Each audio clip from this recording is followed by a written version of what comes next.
قرآن کریم میں اللہ تعالیٰ نے رونے والوں کا واقعہ بھی بیان کیا ہے. قرآن کا 7واں پارہ کھولو. وَإِذَا سَمِعُوا مَا أُنزِلَ إِلَى الرَّسُولِ تَرَىٰ أَعْيُنَهُمْ تَفِيضُ مِنَ الدَّمْعِ مِمَّا عَرَفُوا مِنَ الْحَقِّ. اے نبی، عیسائیوں کے سامنے بھی جب قرآن پڑھا جاتا ہے تو عیسائیوں میں جو نیک لوگ ہوتے ہیں، جو اچھے لوگ ہوتے ہیں، وَإِذَا سَمِعُوا مَا أُنزِلَ إِلَى الرَّسُولِ، جب قرآن کی تلاوت کو وہ سنتے ہیں، تَرَىٰ أَعْيُنَهُمْ تَفِيضُ مِنَ الدَّمْعِ، تو اے نبی آپ کیا دیکھتے ہیں؟ ان کی آنکھوں سے آنسو بہنے لگتا ہے، وہ رونے لگتے ہیں. حبشہ کا دربار تھا، نجاشی کا دربار تھا، اور مسلمانوں نے حبشہ میں جا کر کے پناہ لی تھی.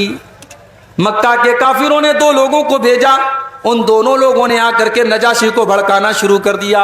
کہا اے نجاشی، اے حبشہ کے بادشاہ، یہ لوگ جو آپ کے ملک میں آئے ہیں، یہ حضرت عیسیٰ علیہ السلام کو برا بھلا کہتے ہیں، یہ حضرت مریم کو برا بھلا کہتے ہیں، یہ ہمارے ملک سے بغاوت کر کے آئے ہیں، آپ ان کو ہمارے حوالے کر دیجئے. نجاشی نے مسلمانوں کو بلوایا. مسلمانوں نے حضرت جعفر رضی اللہ تعالیٰ عنہ کو اپنا نمائندہ بنایا.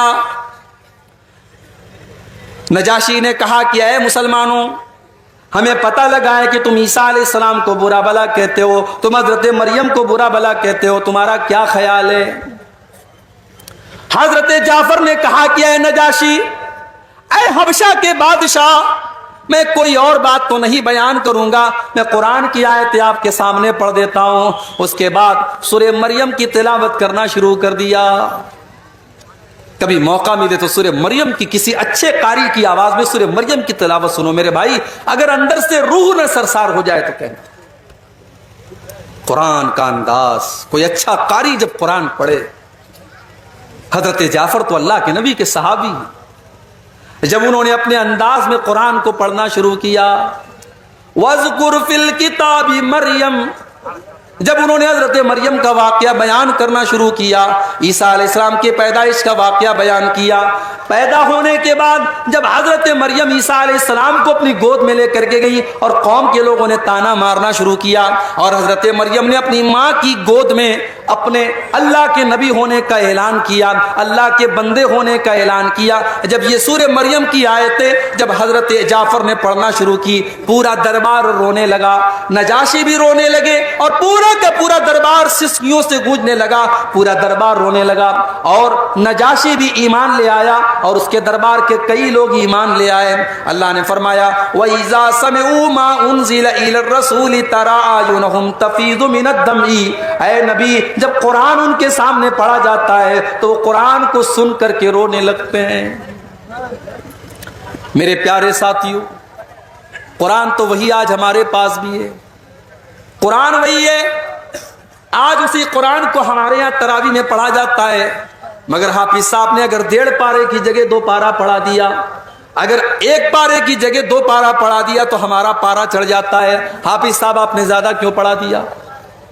اس قرآن کو سن کر کے آج ہمارے دل کی کوئی دنیا نہیں بدلتی، نہ ہماری آنکھوں سے آنسو آتے ہیں. میرے پیارے ساتھیوں، کیا بات ہے، قرآن تو وہی ہے، قرآن تو وہی ہے جس کے بارے میں اللہ نے فرمایا لو انزلنا هذا القرآن على جبل لرأيته خاشعا متصدعا من خشية اللہ. اے نبی، اس قرآن کو اگر ہم کسی پہاڑ کے اوپر بھی اتار دیں تو پہاڑ بھی اللہ کے خوف سے چور چور ہو جائے گا.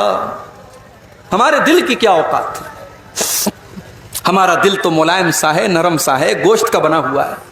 اللہ نے کہا قرآن پہاڑ پر بھی اترتا تو پہاڑ چکنا چور ہو جاتا، اور آج قرآن سے ہمارے دل کے اوپر کوئی اثر نہیں ہو رہا ہے. اس کا مطلب کہ ہمارا دل پہاڑ سے بھی زیادہ سخت ہو چکا ہے.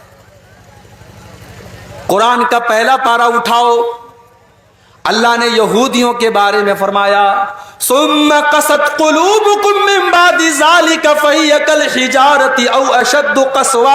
اے یہودیو تم اتنے گناہ کر چکے ہو, تم اللہ کی اتنی نافرمانی کر چکے ہو کہ گناہ کرنے کی وجہ سے تمہارے دل کٹھور ہو چکے ہیں, تمہارے دل سخت ہو چکے ہیں, پتھر سے بھی زیادہ کٹھور ہو چکے ہیں. اس لیے کہ پتھر بھی کچھ ایسے ہوتے ہیں کہ پتھر سے رس رس کر کے پانی بہنے لگتا ہے, پتھر اللہ کے خوف سے جھک جاتا ہے اور پتھر سے ندیاں نکلنے لگتی ہیں. مگر اے یہودیو تم اللہ کے اتنے بڑے نافرمان اور اتنے بڑے گنہگار ہو کہ تمہارے دل تو پتھروں سے بھی زیادہ سخت ہو چکے ہیں.